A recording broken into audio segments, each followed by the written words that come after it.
आप देख रहे हैं अब तक न्यूज इंडिया, जो आपको रखे आगे। प्रथमतः कर्मवीरांच्या पावन स्मृतीला अभिवादन करतो। आज महात्मा गांधी विद्या मंदिर आणि आदिवासी सेवा समिती या मालेगावच्या वैभवात भर टाकणाऱ्या ज्या संस्था आहे, या संस्थांवरती राजकारणाच्या सूडबुद्धीने जे सूड उगवणार आहेत त्यांच्या निषेधार्थ आपण या ठिकाणी जमलो आहोत। आणि या ठिकाणी जेही जमले ते ज्ञानदानाचं पवित्र कार्य करणारे कर्मचारी आणि या कर्मचाऱ्यांवरती घावा घालण्याचा प्रयत्न जो होत आहे, याला उत्तर देण्यासाठी आम्ही या ठिकाणी उभे आहोत। शुक्ला साहेब, तुम्ही म्हटलेत की शिक्षक काही करू शकत नाही, पण आर्य चाणक्यांनी शेड्डीला गाठ बांधून ज्या सम्राटाचं आधिपत्य उलटवलं असतं तेच आम्ही कर्मचारी आहोत, हे पण लक्षात ठेवा। ज्या 40 जणांच्या ताटात तुम्ही माती घालवण्याचा प्रयत्न केला, तेच 40 जण पुन्हा तालुका पेटवतील, हे पण लक्षात असू द्या। त्या 40 जणांमध्ये कोणाची आई आहे, कोणाचा पती आहे, कोणाची पत्नी आहे, कोणाची मुलगी आहे। आज शिक्षक तुम्हाला काय त्याचं दुःख करणार, कारण रोजगार देण्यासाठी हात आणि नीतिमत्ता साप असावी लागते। जे हिरे घराण्याने 60 वर्षापासून अनेकांना पोटापाण्याला लावण्याचा केला आहे आणि त्यांनी असे ड्रग्स किंवा गावोगावी दारू पाजून पिढ्या बर्बाद करण्याचं काम केलेलं नाहीये आणि हातात लेखणी देण्याचं काम केलेलं आहे, पिढी सुसंस्कृत करण्याचं काम दिलेलं आहे। आज 95 वर्षांच्या महिला रत्न पुष्पता हिरेंवरती तुम्ही केस दाखल करतात, ज्या समाजश्री प्रशांत दादा हिरेंचा तुम्ही पराभव केला, परंतु अपशब्दांनीही तुमच्या भ्रष्टाचारावरती प्रशांत दादांनी कधी कालव करण्याची प्रयत्न केला नाही, कारण हा हिरे घराण्यांचा विचारांचा वारसा आहे आणि विचारांचा वारसा हा विचारांनी लढायचा असतो।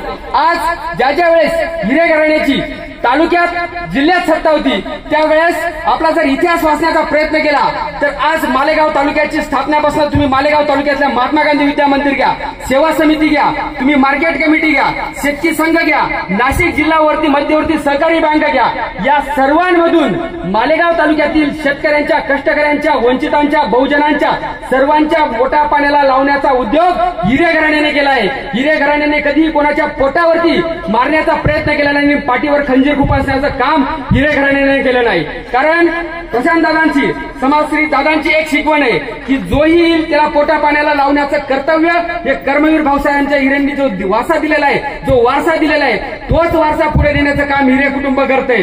आज खास करून जर तुम्ही मागचा इतिहास जर पाहिला, यांनी सत्ता कशी आणली नारपारच्या संदर्भात तुमच्या आमच्या डोळ्यात धुळफेक केली। नारपार कसा खोटा आहे आणि हे भासवण्याचा प्रयत्न केला आणि त्या नारपारच्या उद्घाटनाच्या कार्यक्रमासाठी तुम्ही गेला होता, मग त्यावेळेस तुम्ही मालेगाव तालुक्याच्या जनतेची फसवणूक नाही केली का? आता पण तोच उद्योग चाललाय, कारण वक्त्यांनी सांगितलं की मालेगाव कृषी उत्पन्न बाजार समितीची सत्ता गेली आणि यांच्या पायाखालची वाळू घसरली आणि आता कुठेतरी आपला पराभव डोळ्यासमोर दिसतोय। म्हणून जसं नारपारचं बावलं त्यावेळेस नाचवलं, तसं आता आदिवासी सेवा समिती आणि महात्मा गांधी विद्या मंदिर याच्यावरती तुम्ही सूड उगवण्याचा प्रयत्न केलाय, पण तुम्ही यातून एक निश्चित म्हणत असू द्या की स्वतःची कबर तुम्ही स्वतःच करताय आणि विनाशिकाले विपरीत बुद्धी कशी म्हणतात याचं उत्तम उदाहरण याला म्हणावं लागेल।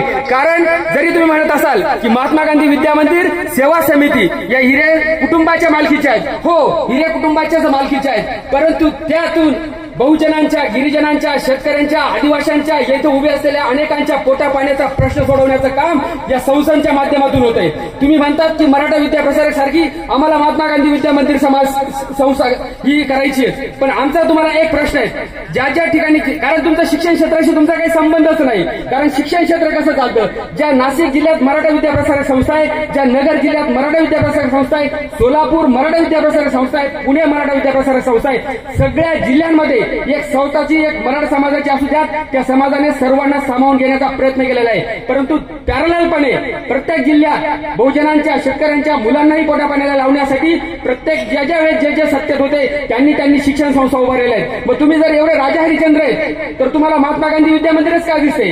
पवार साहेबांची विद्या प्रतिष्ठान नाही का? विखे पाटलांची प्रवरा एज्युकेशन सोसायटी नाही का? थोरात साहेबांची अमृतवाहिनी नाही दिसत का तुम्हाला? त्याच्यानंतर कोपरगावचे कोले साहेबांची संजीवनी एज्युकेशन सोसायटी दिसत दिसत नाही का? किंवा नाशिक जिल्ह्यात आता असंख्य इथे शिक्षण संस्था ज्याला आलेले आहेत त्यांच्या संस्था तुम्हाला दिसत नाही का? मग तुम्हाला महात्मा गांधी विद्या मंदिर आणि सेवा समितीच का दिसते? कारण तुमचा पराभव तुमच्या डोळ्यासमोर दिसतोय आणि त्याचा हा परिपाक तुम्हाला इथे दिसतोय. अरे ज्या महिला रत्न पुष्पाताई हिरेंनी गावोगाव रस्ते उभारलेत, ज्यांनी प्राथमिक आरोग्य केंद्र आणलेत, ज्यांनी असंख्य तुमचे लेंडी धरण असू द्यात, आमचं गिरणा डॅम असू द्यात, संकापूर असू द्यात, तुमचं आमचं दाभाडी कारखाना असू द्यात, या तालुक्याच्या विकासाची मुहूर्त मेळ रोवणारे हिरे कुटुंब आहेत. आणि हा लोकांमध्ये लोकांमध्ये आज एक समज आहे की येले फक्त हिरे घराणं संपाडी, दुसरा कोणी संपाडणार नाही. आणि आज त्याची वेळ येऊन ठेवलेली हे यांना चित्र स्पष्टपणे दिसते, म्हणून अशी दुर्बुद्धी यांना सुचलेली. आणि काय सांगावं यांच्या कार्यकर्तृत्वाबद्दल की अरे ट्रक कारखाने उभारण्यापेक्षा, लोकांना दारू पाजण्यापेक्षा सरस्वतीचे मंदिर उभारलं म्हणून काय ते पाप झालं का? ये सरस्वती मंदिर है आणि ये पब्लिक है भाई, ये सब जानती है. आप ये पब्लिक है, ये सब जानती है. और हिरे घराणे की इस बार तो जीत बनती है. आणि यावेळेस अद्वय आबा हिरे हे 100% आमदार होणारे आणि यांची पायाखालची वाळू या निमित्ताने गेलेले. बोलण्यासारखं अनेक आहेत. वेळ येईल त्याप्रमाणे आरेला कार्य उत्तर दिलं जाईल. कारण आमच्याकडे एक म्हण आहे, ज्या गावाच्या बोरी त्याच गावाच्या बाबळी. आरेला कार्य उत्तर देण्याची समर्थाही आमच्यात आहे. यानंतर ज्येष्ठ नेते धन्यवाद. या ठिकाणी मला मानवत व्यक्ती दिली.